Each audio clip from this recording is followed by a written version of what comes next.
The other Championship playoff semi-final, a second leg tonight, Middlesbrough against Coventry. That one is live on talkSPORT 2. And of course, the Champions League, Manchester City against Real Madrid. Manchester City, you know what, are they going to get to that final? That's live on talkSPORT. I'm still trying to promote that feature live on talkSPORT. Sorry, Danny. Sorry. Very disappointed, Danny, in life. I'm the way it turned out. disappointed that they're on at the same time because I really like the playoff. And like last night, I was. What are you going to watch? What are you going to watch? I'm going to watch Man City Real Madrid. Oh, come on. Normally you'd be virtue signalling to say I'm going to watch I'll tell you Coventry and this Middlesbrough because I need to name one of the players I've never heard before in my picks of the week. Why not in Murphy Towers have one game going on in the East Wing and the other one going on in the Well, no, West?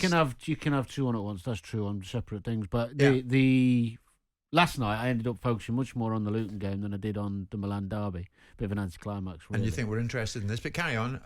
So you're not interested in both games tonight, no? Oh, yes, I am. Of course I am. So what will you be doing? We weren't particularly interested in what you were doing last night and how you were We're very covering. disappointed that you're Sorry, disappointed. I did expand a little bit. You were a bit, we're with you and we're glad. And did you have a nice night? Do you know what I've fallen into? Go on.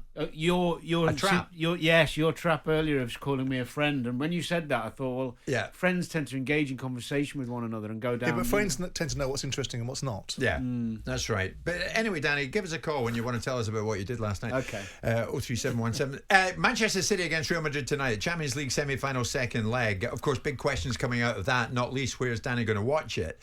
But can the Manchester City get themselves to the final? Can they win the Champions League under Guardiola for the first time in their history? Before we get Danny's view on that, a short time ago I spoke to Nedum Onuoha, former Manchester City defender. Said to him straight, Nedum, what do you expect tonight? I think they'll do it, but I don't think it'll be as sort of easy as some people from the outside probably believe, because at the end of the day, it's Real Madrid, it's their pedigree, and it's their attacking threat. So no matter what the scoreline is for City, even if they're up, Madrid will believe that they can come back into it. But I think ultimately the 50,000 fans and that sort of desire to get over the line and have another chance to win the Champions League again, I think that will probably prove to be a deciding factor. And City at home have been magnificent over the last couple of years. So I'm leaning that way, but I think it might be a struggle. Nedum, Real Madrid took care of Erling Haaland in the first leg. Do you see anything different regards the outcome tonight? They took care of him to a certain extent because he still had a few attempts on goal. I think he won most of his duels as well. But he was a lot quieter than, say, we've seen in other games. But that's the way that tactically things work. So I think he'll have an involvement in this game. I don't think he'll necessarily have as more touches or anything like that. But I do believe that he will have a say in this game. Kevin De Bruyne, I think, will have a say as well. And I think, to be fair, it's probably going to be a high-scoring game, in my opinion.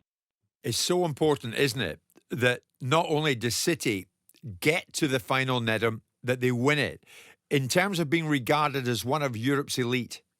Yeah, I would agree with that. But having been to Madrid last week and been in their museum and seen 14 European Cups there, you know, Real Madrid are European elite. And I think it'd be great if City did win one, but that's the reality of it all. It's still one. And it would be fantastic for the club because that's, you know, this is what they've wanted, this is what they've been striving for.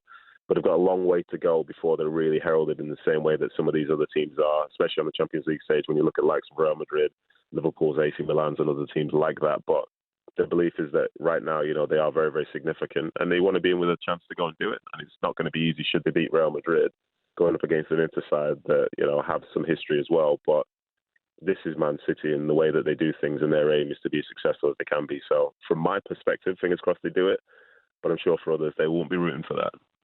So briefly, Nedum, the job in hand, how do they go about it? I think they've just got to try and limit mistakes and turnovers. And I think last year we saw City score 4 goals, win 4-3, and people thought that they should have scored more. I think that a similar sort of performance could exist for Real Madrid and for City in terms of that game, because Real Madrid aren't really a defensive side as such. So I think it's just a case of trying to be on the front foot, minimise mistakes, understand that, you know, if a goal goes in, there's still plenty of time to try and fix it. But just try and go out there and offer the crowd something to get behind. And if they do that, then I think Fortress Etihad could turn to a thing. That was Nedum Onuoha speaking to me earlier on. Danny's alongside Simon and myself. Danny, Kyle Walker apparently thinks that City's owners are owed a Champions League title because of the money that they've invested in the club since they took over 15 years ago. And he'd be right. I would think. I was waiting for your reaction to that. I think he's probably on the money with that comment about the money. How do Manchester City do it tonight? Play to their best level. They play near their best, they'll beat Madrid. I mean, the problem you've got with Madrid, of course, not only their experience and know-how, they've got some amazing footballers who can hurt you in any moment. But if City play somewhere near They're max. I fancy them at home. They'll have more possession. They've got everybody fit, I think, apart from Ake. So Kanji will play left side. They're never going to have a better opportunity. Well, I mean, it's poised it's poised at 1-1. I mean, how close to being where they should have been in terms of what they're trying to deliver were they last week, and how much further do they need to go tonight? I think they need a bit more. Yeah, I think they need a bit more intensity. Last week there was a degree of calm. They were calm in the performance, but there wasn't an urgency that you normally see with City play in a league game, for example, because they got the 2 games. Whereas tonight, I think you'll see them up the tempo. It'll be interesting to see what they do on the right-hand side, whether he plays Bernardo Silva on there or whether he brings Mahrez in, because I think they did lack a little bit. I mean, Madrid, we talked about how good they were defensively, but sometimes the extra bit of creativity that Mahrez brings might be useful. That'll be interesting. But overall, I would think that City will dominate the ball, therefore create more chances. It's Vinicius is the one. You've got to stop him. Vinicius is the one. That's what you'd think. Pep, apparently, Simon, has promised that he will not overthink tonight's match because he's been accused of overcomplicating selection in the past. He won't. In the competition. I mean, I can see him thinking all he likes. I cannot imagine what's going to unfold tonight. Well, the majority of his thoughts are often right, aren't they? And there's been a few notable instances where they've not been. And that's been the narrative that's been unwound around him. He has been brought in to win this Champions League. It's no good him telling us that his legacy isn't defined by it. Because part and parcel of his legacy is to bring the biggest pots and pans for the biggest team, probably in European football now. I think he knows his side are better than Madrid. This is their gift to take they won't get a better opportunity at home against not the greatest of Madrid sides, still a very good side, but not the greatest of Madrid sides. They play the opposition, not the occasion. If they play the opposition and play their best version of themselves, they'll beat Madrid. Yeah, they will. The first goal decides this game, I think. If City get the first goal, it'll bring Madrid out, which will then create more space for City and they'll get more goals. If Madrid get the first goal, then it becomes a different dynamic because they're perfectly capable of snuffing Manchester City out as they've done previous teams in the past. But it is a fascinating spectacle.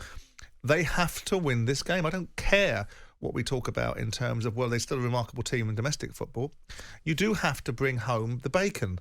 And the bacon is the biggest cup tournament is the Champions League.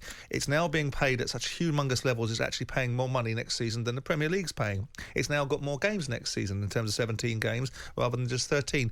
It's a proper grown-up competition. It's not like the FA Cup where you play 4 games to get to a final or 5 games or whatever it is. This is a 17-game slog to win it next year, 13 games as it is. You need, with all the investment, all the structure, all the pomp and ceremony that goes with Manchester City in terms of the investment structure and what they want and what they're not and what they want to be. They want to be the biggest club in world football. They want to have a whole raft of other affiliate clubs around them. Win the Champions League. Stop the nonsense. Win the Champions League. You can't hide behind the fact the players haven't got experience. It doesn't matter if they play awfully. Just win it. Win it. Yeah. Win it by hook or by crook. Because you'll beat the Italian sides, with due respect, no one writing them off beforehand. Manchester City... Well, Bayern Munich thought they would beat them. Well, that's fine, but Bayern Munich are not Manchester City. Manchester City are the best team in European football, and there's a bloody good argument to say they're the best team in world football. No, they are. But there's every chance tomorrow morning they'll be sitting here with Real Madrid in the final. Of course there's every chance because the tie is evenly balanced. But if you look at the opportunity, you look at the calibre of the teams, and if you look at the two teams, if you put the best version of Madrid against the best version of Manchester City will win. But it's up to Manchester City to be the best version of themselves. Yeah. And to get a bit of luck if it's needed. Where are you watching it? You're at home tonight. We just said which room? With my boy. Okay. Darren in Musselburgh's told me not to be so cheeky to Danny. And in the meantime, ask him what he had for his dinner last night and be polite about it. I don't know if you want to tell us. It's not exciting, no. I don't. No, okay. No, Darren doesn't want to tell us what he had for his dinner. Jim White and Simon Jordan. Monday to Friday mornings from 10 on AM, on DAB, via the talkSPORT app and on your smart speaker. talkSPORT.